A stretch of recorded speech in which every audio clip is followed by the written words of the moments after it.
ਸਭ ਤੋਂ ਪਹਿਲਾਂ ਗੱਲ ਕਰਾਂਗੇ ਪੰਜਾਬ ਦੇ ਸਾਬਕਾ ਮੁੱਖ ਮੰਤਰੀ ਅਮਰਿੰਦਰ ਸਿੰਘ ਤੇ ਉਹਨਾਂ ਦੀ ਪਾਕਿਸਤਾਨੀ ਦੋਸਤ ਅਰੂਸਾ ਆਲਮ ਦੀ, ਜਿਸ ਨੂੰ ਲੈ ਕੇ ਕਾਂਗਰਸ ਦੇ ਕਈ ਆਗੂ ਜਿਹੜੇ ਆ ਲਗਾਤਾਰ ਸਵਾਲ ਚੁੱਕਦੇ ਰਹੇ ਨੇ ਤੇ ਚੋਣਾਂ ਦੇ ਮਾਹੌਲ 'ਚ ਕਾਂਗਰਸੀ ਆਗੂ ਇੱਕ ਵਾਰ ਮੁੜ ਤੋਂ ਪਾਕਿਸਤਾਨੀ ਪੱਤਰਕਾਰ ਤੇ ਅਮਰਿੰਦਰ ਹੋਰਾਂ ਦੀ ਇਸ ਦੋਸਤ ਦੇ ਰਿਸ਼ਤੇ ਨੂੰ ਲੈ ਕੇ ਇਲਜ਼ਾਮ ਲਾਉਂਦੇ ਰਹੇ ਨੇ। ਇਹਨਾਂ तमाम ਇੱਕ ਪਾਸੇ ਦੇ ਇਲਜ਼ਾਮਾਂ ਤੇ ਸਪਸ਼ਟੀਕਰਨ ਦੇਣ ਲਈ ਜੀ ਮੀਡੀਆ ਦੀ ਪੱਤਰਕਾਰ ਨੇ ਅਰੂਸਾ ਆਲਮ ਨਾਲ ਗੱਲਬਾਤ ਕੀਤੀ ਤੇ ਇਸ ਦੌਰਾਨ ਉਹਨਾਂ ਨੇ ਨਵਜੋਤ ਸਿੱਧੂ ਸਣੇ ਪੂਰੀ ਪੰਜਾਬ ਕਾਂਗਰਸ ਨੂੰ ਆਪਣੇ ਨਿਸ਼ਾਨੇ ਤੇ ਲਿਆ।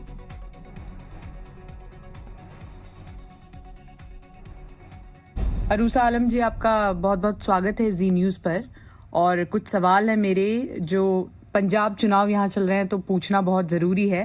सबसे पहले तो ये बताइए कि क्या पंजाब चुनावों पर आपकी नज़र है? जी बिल्कुल है मेरी नज़र। मैं बेसिकली तो मैं जर्नलिस्ट ही हूँ और मैं देखती रहती हूँ इंडियन चैनल्स। आपका चैनल भी देखती हूँ। Yes, of course I have keen interest in Punjab politics. तो अरूसा आलम क्या कैप्टन अमरिंदर को शुभकामनाएं देंगे, क्योंकि इस बार उन्होंने अपनी पार्टी बनाई है पंजाब लोक कांग्रेस, और क्या उम्मीदें लग रही हैं आपको? जी बिल्कुल, मेरी उनके लिए बहुत सारी दुआएं हैं। वो एक बड़े अच्छे मंजे हुए सियासतदान हैं और एक साफ सुथरे सियासतदान हैं जिनकी सियासत में जरूरत है। ठीक है ना। शुभकामनाएं तो बिल्कुल हैं। Best of luck to him and he is a fighter. I think he will win. Ma'am, लगातार हम देख रहे हैं कि आपके ऊपर भी आरोप लगाते रहे सुखजिंदर सिंह रंधावा हो या बाकी लोग हो कांग्रेस के, और लगातार बहुत सारी सवाल उठते रहे हैं और कोशिशें की गई हैं। आपको क्या लग रहा है कि जो आपके ऊपर जितने भी आरोप लगाए जा रहे थे उसके जवाब में आप क्या कहेंगी? देखिए बेटा, मैंने बहुत ज्यादा स्टेटमेंट्स इस पे बहुत पहले ही दे दी हुई हैं जी। अब तो ये अपनी खैर बनाएं। जो मुझे नजर आ रहा है ये सबके सब, मैंने तो इनको लगड़ बगड़ का एक टोला कहती हूँ। तो एक औरत के सहारे पॉलिटिक्स अपनी चमका रहे थे, आज सारे के सारे एक दूसरे से लड़के बैठे हुए हैं, तलवारें निकाल के बैठे हुए हैं। और आप देखिएगा कि ये कितना नुकसान पार्टी का करेंगे पंजाब में। They have actually played havoc। आपको लगता है कि एक महिला का नाम लेकर और कांग्रेस के जो नेता हैं वो ये पूरी राजनीति कर रहे थे और अपनी उलझन में फंसे हुए हैं, ऐसा आप कह रही हैं? जी हाँ बिल्कुल। उस वक्त तो इकट्ठे होके मेरे पीछे पड़ गए थे ना, ताकि किसी तरह अपनी पॉलिटिक्स को जरा चमका सकें। अब इनके असली चेहरे सारे सामने आ रहे हैं। अब you know how the revolt has taken place in Punjab Congress. वो तो मैं देख रही हूँ और फिर मैं सोचती हूँ कि ये कर्मा है। ठीक है, इसे कहते हैं पोएटिक जस्टिस। एक औरत को मतलब जिसका कोई ताल्लुक वास्ता नहीं, जिन चीजों में मुझे उलझाया था इन्होंने और जैसे जैसे मुझे इन्होंने पोर्ट्रे किया था, आज अल्लाह ताला इनको खुद ये अब तौबा करें और तौबा करें कि कभी किसी का दिल नहीं दुखाना चाहिए। और देखें अब बनाते हैं गवर्नमेंट, कौन बनाता है, कौन सीएम बनता है। मैम, तो लगातार हम देख रहे हैं कि आप पर इन लोगों ने बहुत सारे आरोप लगाए, लेकिन कांग्रेस के तमाम नेता हैं। ये कहा जा रहा था कि आप कैप्टन के साथ आपकी ज्यादा मुलाकात होती रही है, लेकिन जिस तरह से आप कह रही हैं कि कांग्रेस की पार्टी के और भी नेताओं के साथ आपकी मुलाकात रही होगी और आपका आना जाना कई सालों से है, 15 सालों से अधिक समय से आप भारत आ रही हैं, जा रही हैं। तो ऐसे में सवाल ये भी उठता है कि क्यों अब अरूसा आलम पर ये सवाल उठाए जा रहे हैं कि अब आना है जाना है? क्या आपको लग रहा है कि ये राजनीति के तहत सब कुछ किया गया था? जी बिल्कुल, राजनीति के तहत ही सब कुछ किया गया था। देखिए पहली बात तो ये है कि कैप्टन अमरिंदर सिंह 2/3 मेजॉरिटी के साथ इलेक्टेड चीफ मिनिस्टर थे। ठीक है, इन्हीं के नाम के ऊपर वोट पड़ी और ये चीफ मिनिस्टर बने। जिस तरह चोर दरवाजे से इन्होंने उनको डिस्टेबलाइज किया, उनको निकाला और एक साजिश, एक बकायदा एक प्लान, जो क्या कहते हैं, साजिश बना के निकाला।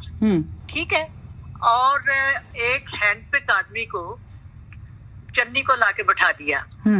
जो जो जो इलेक्ट होके आया था चीफ मिनिस्टर, उसको हटा के चोर दरवाजे से एक किसी अपनी तरफ से एक कमजोर बंदे को ले आए।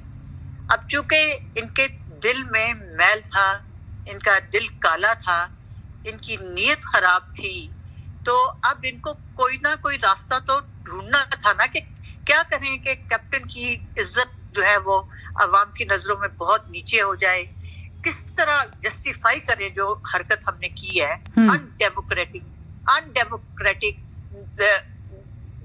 बहुत बेशर्मी की हरकत कि आप किसी को पीछे से छुरी मारें।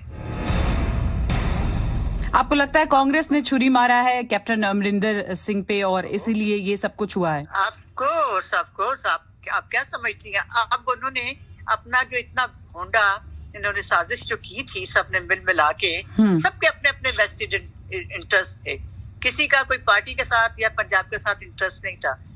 तो कैप्टन को इन्होंने दीवार से लगा के निकाला और फिर अपनी शर्म को और अपने चेहरे को कवर करने के लिए कि किस तरह कैप्टन को हम बदनाम करें कि बिल्कुल अच्छा हुआ इसको निकाल दिया और ये किया और वो किया, और उसमें अरूसा आलम जो थी ना वो कोलैटरल डैमेज बन। मैम, इस पूरे मामले में लगातार हम देख रहे थे कि नवजोत सिंह सिद्धू और उनकी पत्नी भी लगातार आरोप लगा रहे थे, उनसे आप कुछ कहना चाहेंगी या जो भी आरोप उन्होंने लगाए हैं? देखिए बात सुनिए, अव्वल तो नवजोत सिद्धू और उनकी जो वाइफ है, पहले तो वो एक अपने आप से ही एग्री कर लें, उनकी कोई क्या बात मानेगा, एक कहाँ रहता है एक कहाँ रहता है। और मिसेस नवजोत सिद्धू जो हैं उनके खिलाफ भी लोग बहुत बात करते हैं कि पैसे लेती थी और ये करप्शन इन्होंने किया है, ये मिनिस्ट्री यही चलाती थी, इनका हस्बैंड बॉम्बे बैठा रहता था। तो कोई किसी अपने गिरेबान में तो कोई अपने गिरेबान में झांक के बात करें, लेकिन again I will come back to the same thing that poetic justice हो रहा है इस वक्त। किधर सिद्धू खड़ा है, किधर उसकी वाइफ खड़ी है, किधर चन्नी खड़ा है, किधर ये सारे के सारे अपॉर्चुनिस्ट मौका परस्त लोग, दे आर ऐसे बिखरे हुए पड़े हैं। मैम, आखिर में दो सवाल। सबसे एक तो अहम सवाल ये कि जिस तरह से यहाँ पर माहौल है, क्या आप भारत दोबारा आएंगी? ये बहुत सेकेंडरी क्वेश्चन है आपका। ये तो देखूंगी वक्त आने के ऊपर कि मुझे आना चाहिए कि नहीं आना चाहिए। देखिए, मैंने पाक भारत के दरमियान अमन के लिए बहुत लंबी स्ट्रगल की है। मैं सेफमा के प्लेटफॉर्म से नॉर्मलाइज करने के, रिलेशन करने के ये काम करती लड़ती रही। मुझे भारत पसंद है।